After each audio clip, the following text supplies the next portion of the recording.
émission numéro 63. Et aujourd'hui, on a un sujet quand même très intéressant parce qu'on est dans le temps de Noël, hein, le temps des fêtes et tout ça. Et je crois que c'était important qu'on parle d'un aspect super important de la maçonnerie, en fait, qu'on parle peut-être pas nécessairement tout le temps, ou c'est un petit peu plus discret, et c'est du côté philanthropique, donc les actions caritatives de tous les maçons. Et je dois le dire, je suis très heureux d'avoir sur place nos frères de la Grande Loge du Québec, mon frère Marc. Comment ça va de ton côté? Bonsoir, oui, ça va super bien, merci. Ah oui? Merci. Sous le bandeau! Sous le bandeau, ça va bien. Numéro 63. On a fait des pratiques avant, c'est pour ça. Ah, écoute, merci Marc d'être avec nous autres ce soir, de parler de ce beau sujet-là. Très heureux. Donc, toi, de ton côté, comment ça se passe au juste? En général, tu veux dire maçonniquement? Côté maçonniquement, comment ça se passe? Ça va bien. J'arrive de quelques voyages maçonniques, entre autres au Gabon, et il y a à peu près 4 semaines. Et en fin de semaine, j'étais à Washington, D.C., pour la Grande Loge de Washington, D.C. Donc, des belles rencontres de gens de partout à travers le monde. Ah oui, t'es un frère très occupé, hein, je pense. T'es le très illustre frère occupé. C'est ça, j'ai compris. C'est ça, T-I-O, c'est ça. T-I-F-O. Ben écoute, merci d'avoir pris au moins ce temps-là aujourd'hui, parce que je sais justement que ton horaire était quand même assez occupé. Et puis, je pense que ça faisait quand même une couple de semaines qu'on essayait de se synchroniser justement pour l'émission. Tout à fait, oui. Là, finalement, je me disais, sais-tu quoi, le mercredi, est-ce que tu serais disponible le mercredi? Puis là, ah oui, y a pas de problème, good! Finalement, on a réussi à s'arranger avec ça. Fait qu'un grand merci. Merci beaucoup à toi. Merci. Écoute, mon frère Max, comment ça va? Tout bang. Tout bang? Tout bang. Tout bang? Je rentre également d'Europe, après un petit tour entre Paris, Bruxelles, Athènes et la Provence. Parce que la Provence est une autre région de la France, faut faire attention, c'est quand même pas... faut pas tout mélanger. Ah oui. Et toujours agréable de visiter un peu ce qui se passe là-bas, de voir un petit peu qu'est-ce qu'on peut ramener d'intelligent, de constructif, d'échanger, et... Voilà, mais il n'y a pas plus beau que les fêtes de Noël au Québec, avec la neige, si la neige veut bien arriver. C'est prévu. Là, c'est ça. Si je comprends bien, si la tendance se maintient, on va avoir de la neige d'ici vendredi, c'est ça? Absolument. Bon. Moi personnellement, j'étais pas très heureux quand j'ai vu à fin novembre de la neige apparaître chez moi. Moi, j'étais un peu en panique. Donc là, quand j'ai revu mon gazon, quand j'ai revu ma rue toute claire, toute belle, là, la joie revenait. Et là, le fait d'entendre qu'il va y avoir de la neige me déprime un peu et en fait me motive encore plus à vouloir aller dans le sud cet hiver, en fait, durant le temps des fêtes. Moi, c'est peut-être juste ça que ça me donne comme motivation. Ça s'en vient? Oui, c'est ça s'en vient en plus. Ça s'en vient? Ça s'en vient. Elle va pas tenir cette année. On va juste avoir du blanc pour Noël. Puis après ça va être des bonnes fêtes et ensuite, 15 janvier, les Nostradamus en Provence a prévu que cette année, ça serait un réchauffement climatique général. Ouais, bon, ben écoute. D'abord, je suis prêt à prendre le fait qu'on va avoir de la neige pour Noël. Donc, ça, il n'y a pas de problème, on pourra faire ça. Merci, mon frère. Claudia? Allô? Allô, comment ça va? Ça va bien, toi? Ça va très bien. Là, Sylvain n'est pas là. Sylvain n'est pas là. Comment ça? Parce qu'il s'occupe de notre bébé. Ah, bébé!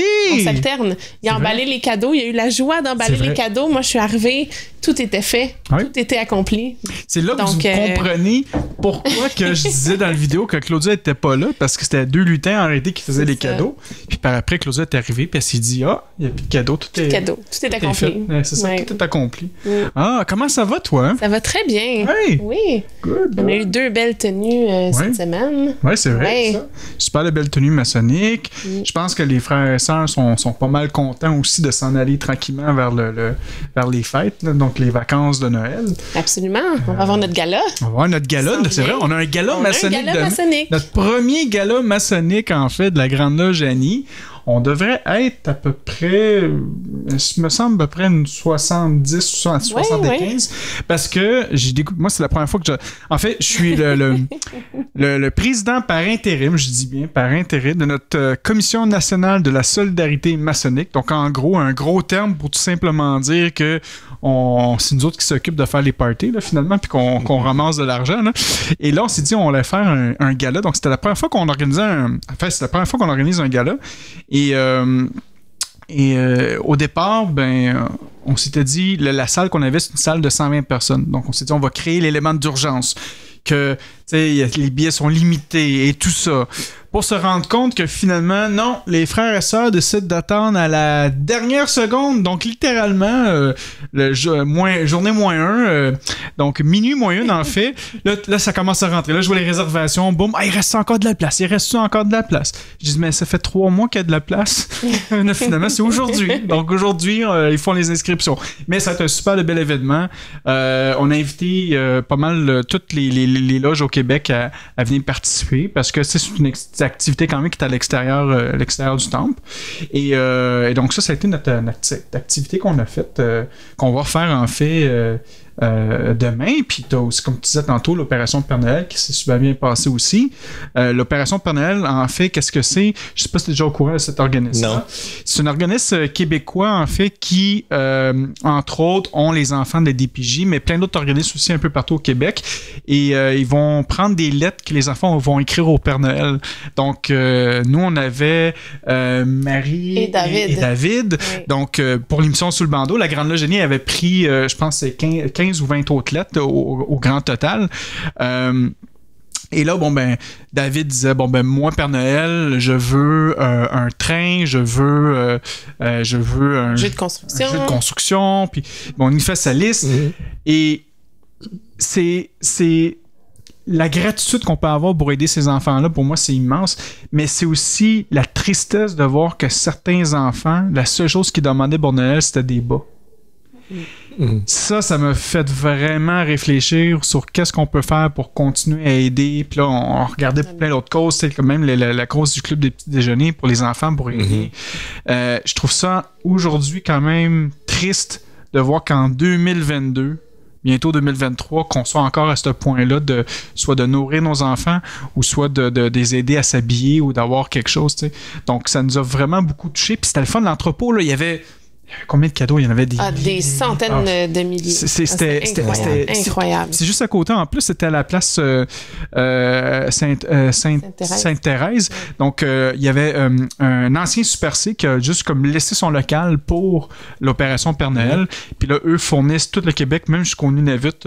Donc, il y a des enfants de partout à travers le Québec. Encore une fois, je vais remettre le lien en dessous de l'émission, opérationpernoël.com.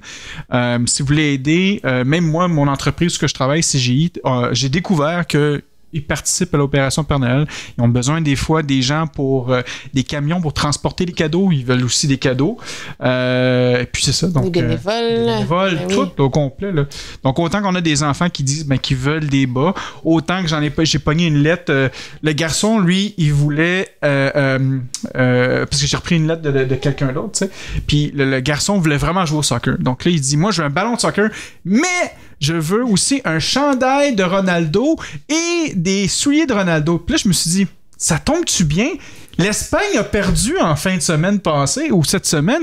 Probablement que les chandails de Ronaldo sont rendus moins chers ces temps-ci. On peut peut-être essayer d'avoir un chandail original avec des souliers. Ouais, le Portugal, ouais, c'est ça. C'est ça. C'est Portugal. Ouais, Portugal. C'est Portugal. Ouais. Donc, c'est ça. Je trouve ça bien drôle, mais c'est ça. Donc, on aide des enfants là, un par un. Puis pour moi, c'est tellement gratifiant. C'était tellement touchant. On sentait juste à se promener là, dans les étalages, à voir tous les cadeaux qui étaient là emballés. Puis on sentait toute la charité, le don de soi que les gens ont mis dans ça pour pouvoir faire vivre l'esprit de Noël. C'est vraiment magique, juste d'être là. Parce qu'on ressentait tout le cumul des actions. C'est ça. Définitivement, lorsqu'on donne, hein, on reçoit en donnant. C'est un bel exemple, de ce qu'on peut ressentir dans des causes comme ça, puis une structure aussi comme ça qui est excellente. Félicitations. C'est ça? Ouais.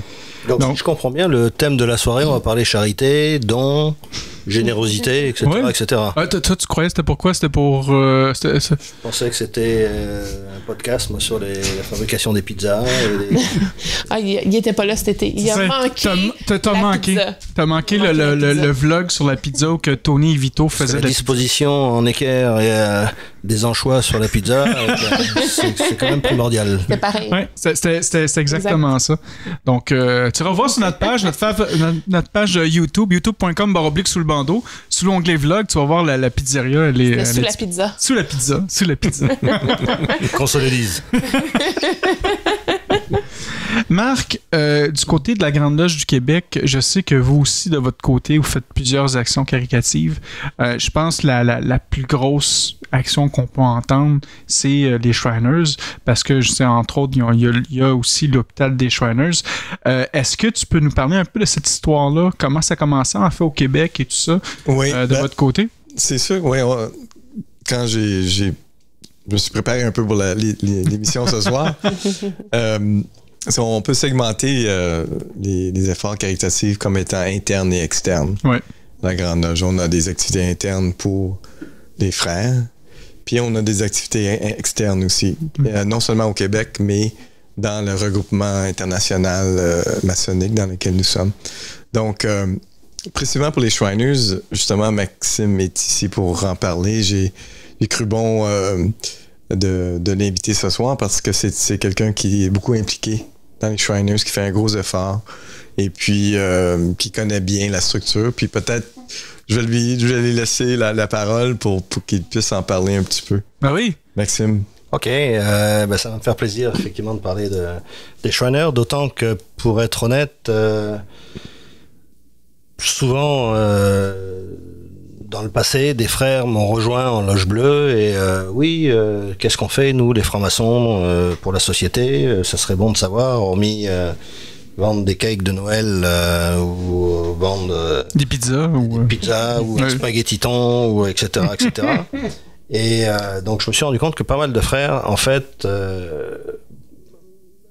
sont en recherche de sujets, d'actions ou d'occupations bénévoles pour essayer, parce que c'est bien beau de dire qu'on veut tous s'améliorer tous autant qu'on est, mais d'un autre côté, si on peut aussi améliorer un peu notre entourage et notre planète, il n'y a pas que les COP de ce monde pour essayer de faire une meilleure planète. En l'occurrence, si on parle des Shriners, effectivement, c'est une institution, je crois, aujourd'hui, enfin, on se définit Tampa. D'abord, il faut savoir que notre siège est à Tampa. OK. Ceci dit, ça ne nous empêche pas d'avoir un certain nombre de clubs un petit peu partout. Et aujourd'hui, je crois pouvoir vous annoncer qu'on est quand même un peu partout sur la planète, mais qu'il y a énormément à faire quand même. Oui. Et je suis en train de rechercher un petit peu quelques chiffres ici. Aujourd'hui, c'est ça, il y a environ quand même 200 000 Shriners qui sont recensés dans le monde. OK. Juste pour vous inonder un peu avec quelques chiffres, avant de rentrer un peu plus dans le côté humain tout à l'heure. Depuis leur création, c'est-à-dire que le premier club, en fait, le premier temple Shriner, s'est créé en 1922 en Louisiane. Et ensuite, le premier temple s'est créé en 1872. À l'initiative de 13 maçons qui avaient décidé de faire quelque chose, qui étaient tous des professionnels de la santé, et qui se sont dit, c'est bien beau, on excelle dans nos spécialités, maintenant, qu'est-ce qu'on pourrait faire pour le bien de la planète, un peu, et pour le bien de l'entourage et de la société civile. Et ils ont décidé de dire, ça serait pas fou de pouvoir offrir des soins gratuits à des enfants qui pourraient en avoir besoin. Donc, à l'origine, en fait, l'organisation des Shriners, elle a été créée pour les francs-maçons, dans le but de s'amuser et d'avoir du fun. OK. Le seul rituel qu'on ait, c'est celui d'avoir du plaisir à se retrouver en dehors de nos loges et de voir qu'est-ce qu'on peut faire comme action pour récupérer des fonds dans le but de pouvoir effectivement faire tourner nos hôpitaux. Jusqu'il y a pas tellement longtemps, il fallait être 32e degré pour pouvoir rejoindre l'équipe des Shriners. Ouais. Maintenant, Marc, corrige-moi, mais je crois que ça fait pas loin de 5-6 ans à peu près. Ou ça, peut-être même plus, un peu plus maintenant, ok. Une dizaine d'années. Ou avec le grade, avec le 3e grade, avec le grade de maître, c'est suffisant pour pouvoir venir nous... Mais c'est pour ça que moi, je dis souvent, dans le processus maçonnique qui se fait en 2 étapes, on a le temple maçonnique, on travaille sur nous autres membres, on travaille sur notre pierre brute, puis on apprend avec nos qualités, nos défauts, on se développe, puis tout ça, ça va bien. Puis à un moment donné, quand on a fait un certain travail, comme là dans le cas, maintenant c'est jusqu'au 3e degré, fait que c'est parfait, c'est un certain travail, on fait des marches. Mais rendu là, on commence à expérimenter à l'extérieur, comment que le maçon peut agir dans les actions de tous les jours. Puis ça peut être les Shriners, comme ça peut être, j'imagine, aussi d'autres activités, parce que j'imagine de votre côté, Marc Lagrange Loge du Québec a probablement aussi d'autres choses qui font aussi, qui fait en sorte que le maçon peut s'impliquer un peu partout. Tout à fait, oui, c'est ça. Donc, les efforts philanthropiques peuvent... Ouais, ben il y a tous les corps concordants. Ouais. La Grande Loge du Québec ont leur mission caritative. Par exemple, il y a au rite écossais, ils appellent ça en anglais, c'est Puzzles of the Mind, donc au niveau de l'Alzheimer, la dyslexie. Et donc, ils investissent dans la recherche à ce niveau-là. Oh, wow. Le rite cryptique, c'est plutôt vers les problèmes oculaires, donc la recherche au niveau des yeux. Donc, chaque corps concordant a son choix. Évidemment, les loges aussi ont leur...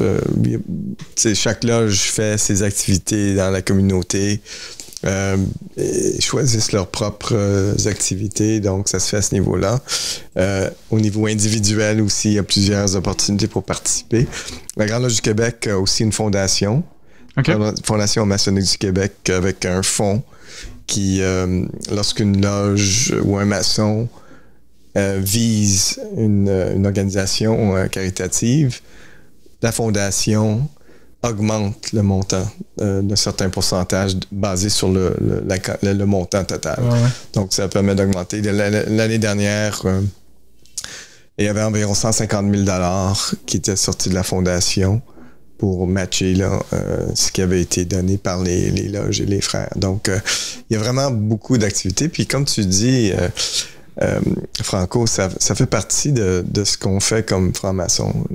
Travailler sur nous-mêmes, dans le fond, c'est pourquoi?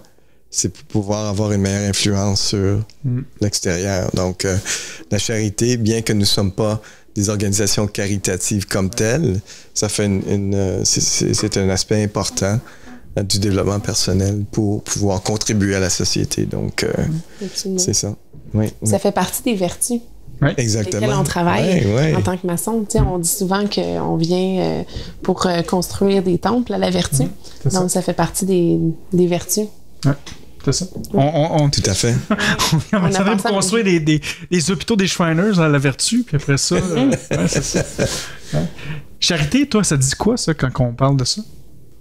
Je pense, j'appuie ce que tu disais tantôt, je pense que c'est quelque chose qu'on découvre et qu'on redécouvre.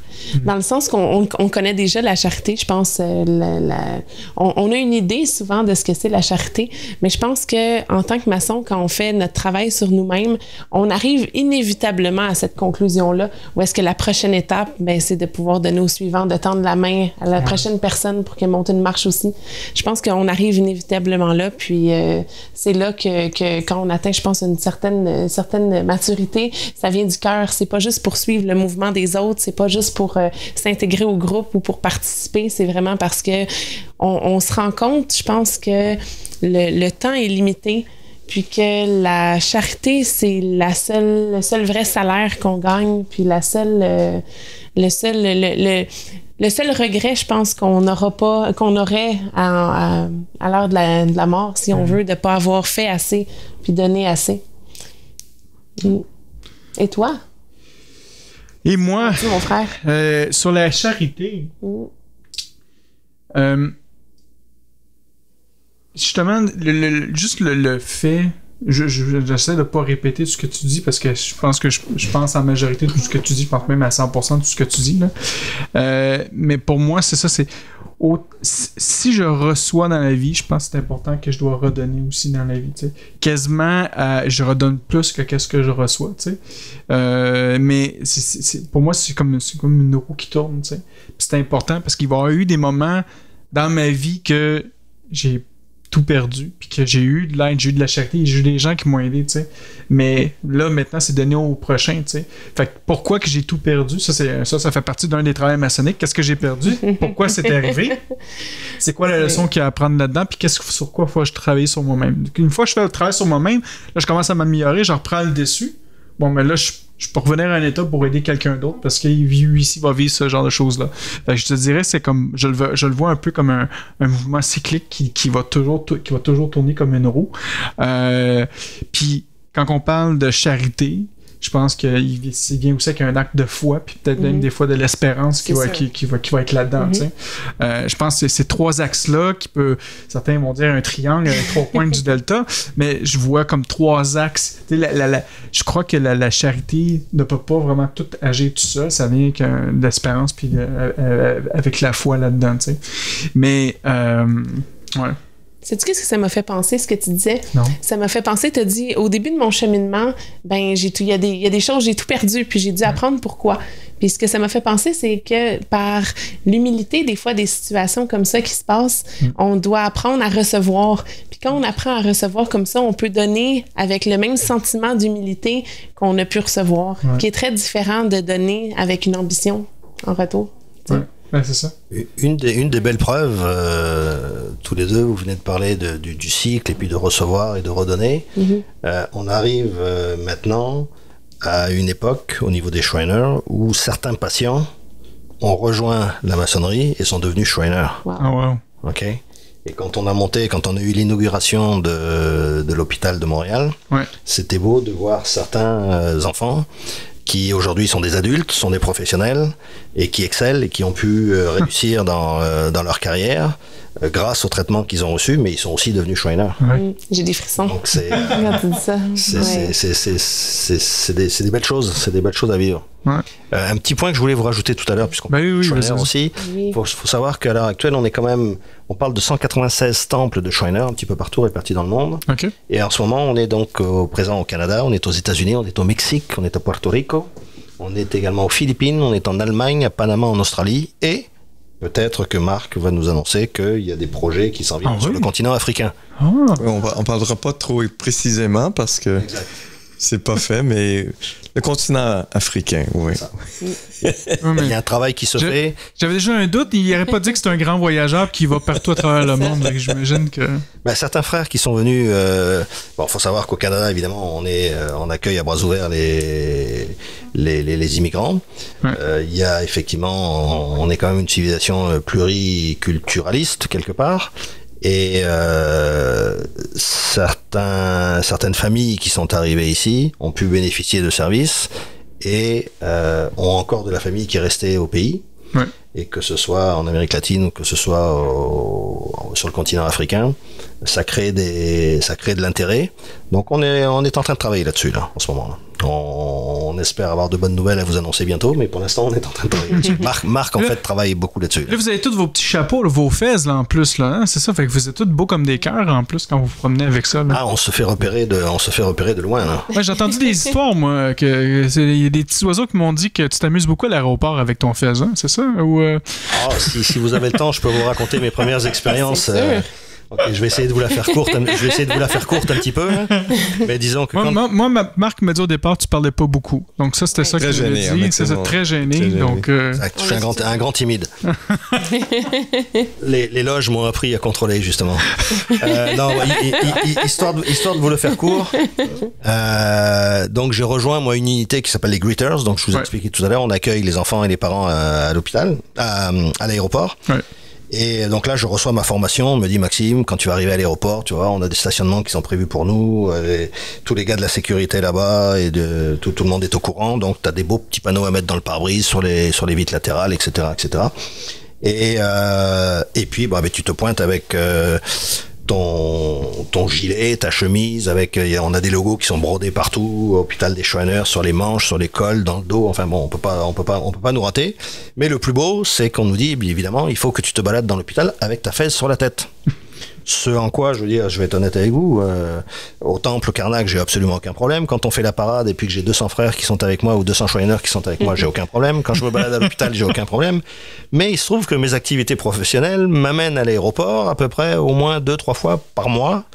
Et là, je me suis dit, si jamais je rencontre certains de mes clients ou certains de mes fournisseurs et qui me voient avec ce petit chapeau ridicule sur la tête, enfin pour eux ridicule, pas pour moi, mais à l'époque, c'est ce que je pensais un petit peu. Je me suis dit, là, je suis pas certain de vouloir aller faire le show quand même à l'hôpital avec à l'aéroport. À l'aéroport, pardon, avec la fesse sur la tête. Bref. Là, j'arrive, la première fois, je suis tout seul. Donc là, j'ai eu ma formation, je mets mes panneaux. Dès que je vois le premier gars de la sécurité, je montre timidement mes panneaux sur le pare-brise. Le gars, instantanément, il me dit « Non, reste ici, mon frère, directement. » Donc déjà, je savais pas si le gars était un frangin ou pas. Et le gas me dit « Non, mais reste garé ici tout droit, il n'y a pas de problème. » Mais là, je suis juste devant la porte, devant le sas d'entrée. « Non, pour toi, il n'y a pas de problème. » Et à ce moment-là, il prend son micro, puis il commence à parler à la sécurité. La security, there's a guy here with a Range Rover, a white Range Rover with a license, machin. Il commence à donner mon numéro de plaque et tout. Il dit « C'est un Shriner, vous touchez pas. » Donc là, je me dis, waouh, c'est toute une organisation. On est pas mal connectés. Hein. On est bien plugués quand même avec les gars de la sécurité de l'aéroport. Attention, les gars, les conspirationnistes qui vont nous écouter, ils vont croire que on a le contrôle sur l'aéroport de Montréal. Exact. Ben, ils vont acheter des fesses. Qui viennent nous rejoindre, on sera content de leur mettre une fesse sur la tête. Et donc là, j'ai ma fesse qui est à côté de moi sur le siège de mon passager. Et j'ai bien entendu qu'on m'a dit lors de la formation, t'as pas le choix, Maxime, dans l'aéroport, tu te balades avec la fesse sur la tête. Fait que là, je prends ma fesse dans la main, je la tiens quand même dans la main, je sors de la voiture, je fais un grand sourire au gars de la sécurité et je m'avance vers la première porte de sas. Et j'ai toujours ma fesse dans la main, je l'ai pas encore mise sur la tête. Là, j'ai la deuxième porte de sas qui s'ouvre, j'ai toujours la fesse dans la main et là, je me dis, Maxime, t'as pas le choix là, ils t'ont dit qu'il fallait que tu mettes la fesse sur la tête, vas-y mon homme, courage, mets le beau petit chapeau brillant comme ça, avec des petits diamants partout et des pleines dorures, là, mets ça sur ta tête. Sauf que, entre-temps, je pense que mes oreilles avaient dû mon cou avait dû rentrer dans mes épaules et je pense que mon lobe d'oreille devait toucher mes épaules avant que je mette la fesse sur la tête. Mais ce qui a tout changé, c'est au moment où j'ai mis la fesse sur la tête, instantanément, me trouvant juste aux arrivées, j'avais un flot de passagers qui sortaient, donc qui venaient de récupérer leur bagage, et moi qui étais là avec mon petit panneau avec le prénom de l'enfant que j'allais récupérer. Et tout le monde en 5 minutes, si j'ai pas 10 personnes qui sont venues me taper sur l'épaule, me serrer la main, quasiment me faire la bise, en me disant « Good job guys, what you're doing, félicitations pour ce que vous faites, vous avez sauvé la vie de mon neveu, vous avez changé la vie de mon fils, etc. etc. » Et il n'y a pas une fois où je vais à l'aéroport où j'ai pas au moins 4 ou 5 personnes qui me félicitent, qui viennent me congratuler et me remercier pour ce qu'on a fait, voire nous offrir dernièrement, j'en ai un qui m'a dit « Moi j'ai une chaise roulante à vous offrir, est-ce que ça vous intéresse ?» et etc. Et là, le petit Maxime qui avait le lobe d'oreille qui touchait ses épaules, je pense que si j'avais pu devenir un homme girafe, et aujourd'hui, je crois que si on me demandait d'aller faire une visite à l'hôpital tout nu avec la fesse sur la tête, je pense que je pourrais le faire presque. Presque. Voilà, pas à l'hôpital, à l'aéroport. Je sais pas pourquoi je dis ça. Donc, ayez pas peur si un jour vous voyez un fou qui se balade tout nu avec une fesse sur la tête, vous saurez que c'est un Shriner. Bon. Voilà. Et non, c'est sincèrement plein d'émotions de recevoir toute la gratitude de ces gens-là et sincèrement, pour ceux qui me connaissent, avoir les poils droits sur la tête quand vous avez un petit cul qui vous accueille et qui vous regarde avec des yeux. Et en plus, faut pas oublier, on est le premier geste d'accueil pour eux quand ils arrivent. Ouais. Okay. Quand ils nous connaissent, il n'y a pas de problème. Mais quand c'est la première fois qu'ils débarquent à l'hôpital parce qu'ils arrivent du Gabon ou de la Côte d'Ivoire ou du Honduras ou du Nicaragua ou du Brésil ou de je ne sais où, ça change tout pour eux. Là. Ça change tout pour eux. C'est incroyable. Et on se sent très fiers. D'ailleurs, très souvent, ce sont les loges locales qui, elles, vont se charger. Ce sont les frères locaux qui, très souvent, vont se charger de compenser le billet d'avion. Okay. Entre, disons, le Brésil ou le Nicaragua, mettons, et le Canada. Okay. Très souvent, c'est la fraternité locale qui rentre en jeu. Et nous, par contre, on prend la prise en charge à partir du moment où ils arrivent à l'aéroport de Montréal. Donc, la trésorerie de chacune des loges ont un budget pour disons que dans plusieurs cas, j'ai vu, alors je peux pas certifier que ce soit un processus systématique, mais j'ai pu participer à l'envoi de certains enfants dans certains pays, et très souvent, je me suis arrangé, et ce sont les loges locales qui ont financé le billet d'avion. Ah ouais. En tout cas, des anecdotes comme ça, moi je peux vous en raconter toute la nuit si vous voulez, mais je pense que les auditeurs vont être fatigués avant. Marc, la Grande Loge du Québec, durant le temps des fêtes, est-ce qu'ils ont des actions, mis à part les Shriners, qui participent présentement? Oui, on a deux activités principales. Premièrement, on a fait collecte de sang dernièrement dans le cadre des fêtes et tout. Donc, il y a de la promotion qui se fait à travers la juridiction. On fait aussi des cueillettes de denrées. Pour Moisson Montréal. Donc, donc les loges ramassent les individus. On a... En fait, c'est un gros programme. Il y a des frères qui s'en occupent, qui font un gros travail. En fait, c'est un comité spécial. À toute la province, d'ailleurs. Oui, un comité spécial. C'est tellement drôle parce que vous ramassez les denrées. Puis nous, on va à Moisson Montréal. Je sais pas si tu vois la fiche que j'ai dans le fond. Mais c'est nous, on va les mettre dans des paniers pour les familles. Okay, ben, tu vois. Fait que nous, on continue le travail à la fin. Super. Puis Maxime les mange. Un pour moi. Ah ouais, fait que ça aussi, Moisson Montréal, c'est génial. Ouais. Donc, puis on a aussi... on a décalé aussi nos activités en février-mars parce qu'on se dit, il y a beaucoup d'activités qui se font durant la période des fêtes, mais les gens ont quand même besoin de ces denrées-là plus tard. Donc, on a comme une deuxième phase aussi qui existe aussi pour les débuts, en fait, février-mars à peu près. Ça, c'est que Moisson Montréal, eux, ils vont ramasser des denrées là, toute l'année. Là, c'est ça. Souvent, quand nous, on va les voir, ils disent au mois de décembre, il y a trop de compagnies qui veulent contribuer parce que c'est plate à dire, là, mais ils se sentent mal, donc ils veulent contribuer pour dire on a fait une bonne action durant le temps des fêtes. Ils ont besoin de l'aide durant toute l'année. Donc on fait OK, on va venir à tel moment dans l'année faire des boîtes, tel moment dans l'année pour aider. C'est ça. Donc c'est bien ça, mais c'est bon. C'est bon. Mais je voulais aussi mentionner que ce qu'on parle de la charité, c'est pas juste l'argent ou des activités comme ça, c'est vraiment le temps qu'on met comme frères ou sœurs, avec entre autres dans le parrainage. C'est une forme de charité, puis c'est un investissement énorme si on veut bien faire le parrainage. Donc, en tant que franc-maçon, je pense qu'un engagement qu'on prend, d'ailleurs, je regarde Maxime, lui, il a quelques jeunes avec lesquels il travaille, fait un excellent travail de parrainage. Ça fait partie de nos mœurs et nos vertus aussi. Puis lorsqu'on se développe, on arrive à un moment où on se dit qu'est-ce qui me motive vraiment? C'est peut-être l'idée d'inspirer d'autres personnes, les aider, les jeunes, surtout quand on est des vieux comme nous, là. C'est le fun, pas comme vous, mais nous aussi, de ce côté-ci. Quand même toi, la plus jeune. Quand même moi. C'est un gros aspect qui nous rapporte beaucoup.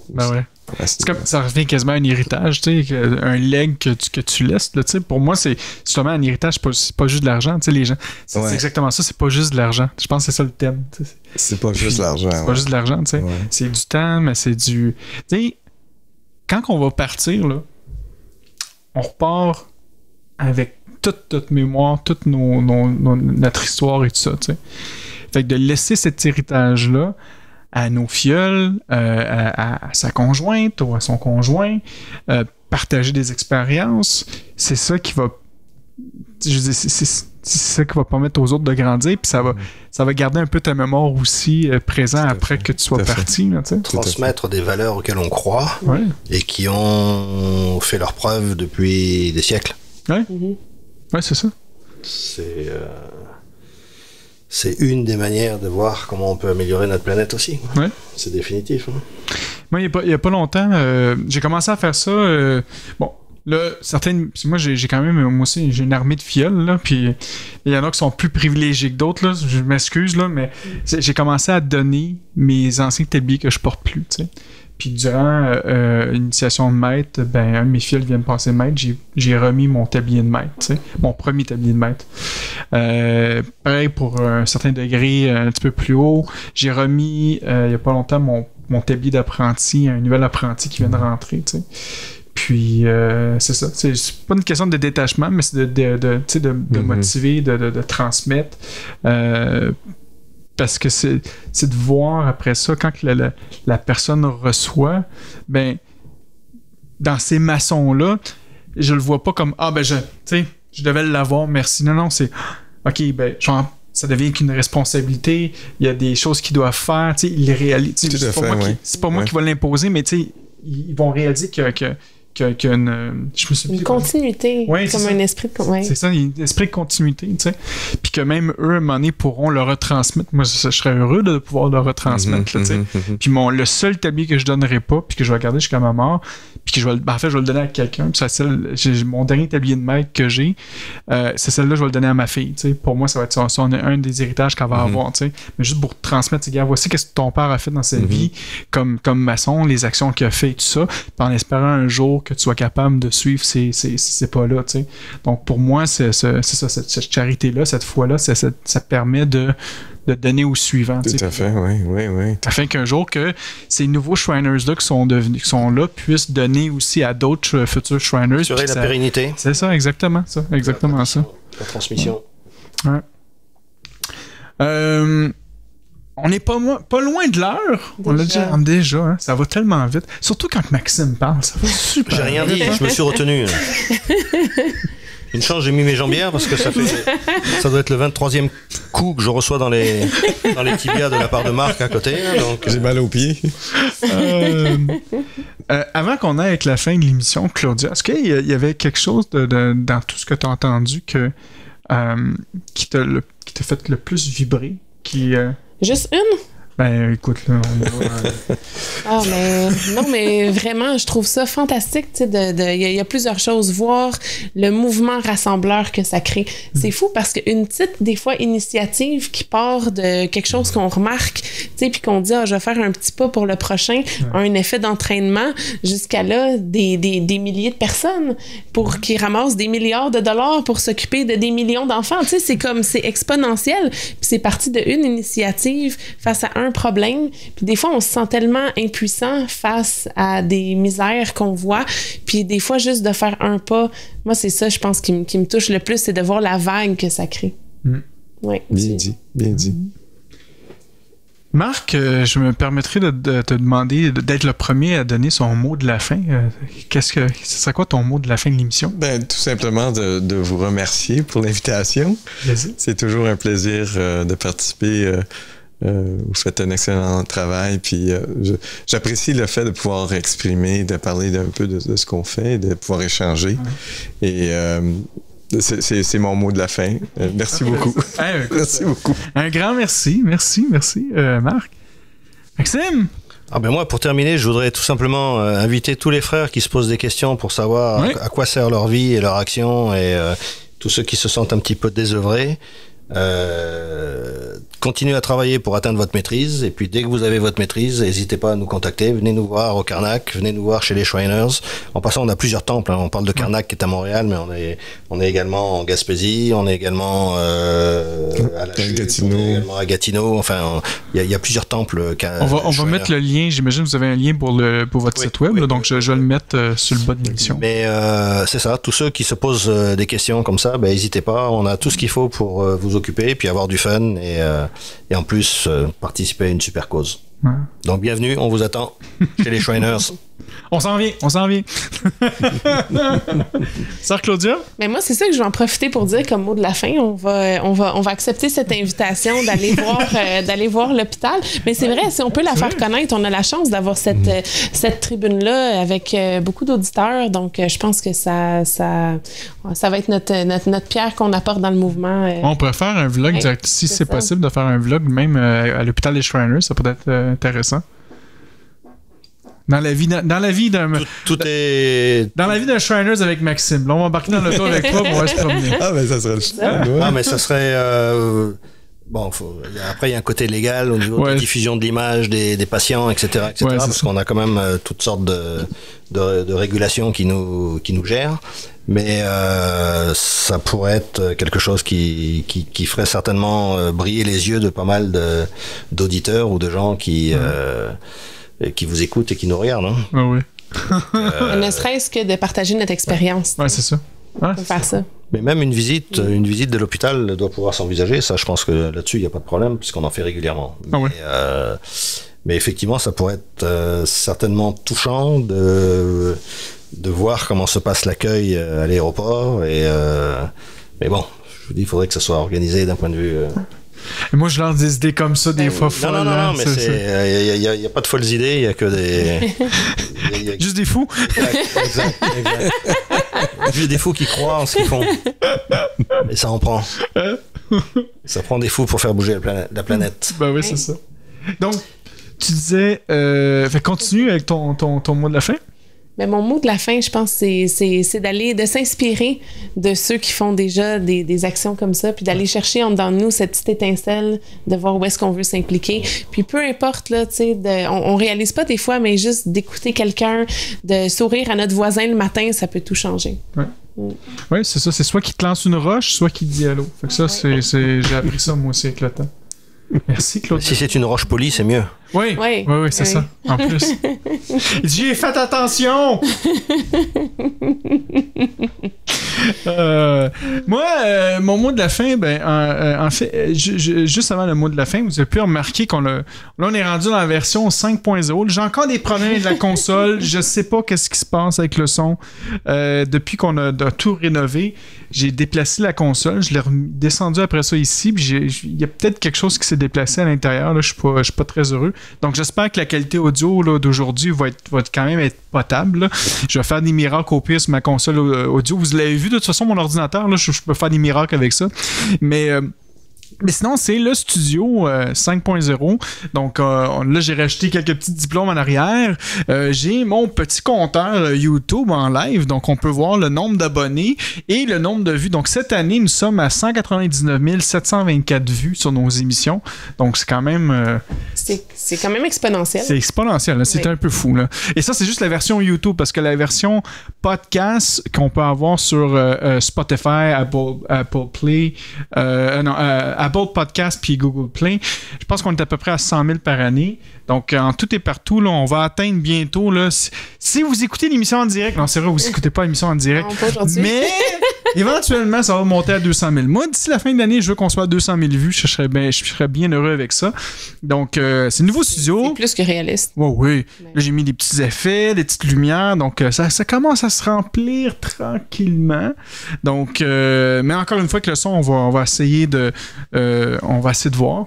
Puis là, vous pouvez voir, ma femme a décidé de prendre des affaires que j'utilise pas, puis qu'elle les mette un peu partout. Donc là, elle a mis mon maillet quand j'étais vénérable maître. Ça, c'est le maillet que mon frère Réal, le grand maître de la Grande Loge Génie, m'a fait pour mon vénérat-là. Donc, puis une truelle, je me suis plus, je l'ai trouvé truelle, mais...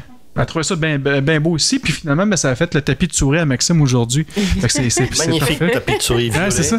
Très beau tapis de souris. Et donc ça, c'est le studio. Sinon, si vous aimez nos émissions, vous pouvez aller sur notre page Facebook, facebook.com/sous-le-bandeau, notre site web sous-le-bandeau.ca. On a notre page Patreon, patreon.com/sous-le-bandeau. Si vous voulez contribuer financièrement à l'émission, on a une page Patreon. Donc, cette page-là, en fait, vous avez les émissions en primeur avant tout le monde. Et on a 4 forfaits. Hein? On a le forfait à 3 $, le forfait à 5 $, le forfait à 7 $ et le fameux forfait à 33 $. Ça, c'est le maître du monde, littéralement. Par jour? Oui. Non, par mois. Mais on prend en faire un par jour. Oui, pourquoi pas. Pour ceux qui veulent vraiment être le maître des maîtres. Et ça, littéralement, on le dit. C'est le moment que vous devenez le maître du monde, en fait, le 33 $ par mois. On vous donne une map du monde. Vous avez un dard, vous lancez le dard et la ville où ça tombe, vous la contrôlez directement. C'est Illuminati Proof, donc ça vient avec, il n'y a aucun problème. Et c'est pour ça qu'il y a un seul membre Patreon qui est qui est le maître du monde, donc il faut falloir le détrôner. Donc sérieusement, tous ces fonds-là, en fait, nous aident pour les équipements, la diffusion sur le web, pour les publicités, tout ça. Donc, on fait pas un sou avec ça, mais ça nous permet d'avoir les serveurs qui fonctionnent gratuitement, qui fonctionnent bien. T'sais. Donc, patreon.com/sous le bandeau. Et sinon, c'est pas mal ça. Donc, c'est pas mal la fin de l'émission. On est dans le temps des fêtes. On s'en va se reposer. Hein? Mais pas trop longtemps. Pas trop longtemps. Parce qu'on fait une émission de Noël. On fait une émission de Noël? Ben oui. Ah, j'avoue compris ça. Oui, tu sais. Je te l'annonce. Surprise. On fait une émission de Noël.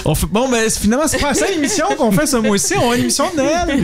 Enfin, on va avoir probablement aussi une partie du vlog qu'on va faire demain pour le gala. Donc, on pourra regarder ça. Mais ça a l'air qu'on fait une émission de Noël. Donc temps des fêtes, là. Faut être festif un peu. Ben oui, c'est ça. On va être festif. Bon, on va rajouter ça à l'arrêt. Donc, s'il y a des gens qui veulent participer à l'émission de Noël, m'envoyer un message. Donc, là-dessus, mon nom est Franco. Puis, je vous dis à une prochaine épisode. Bye bye. Et bonne fête à tous. Bye. Et bonne fête.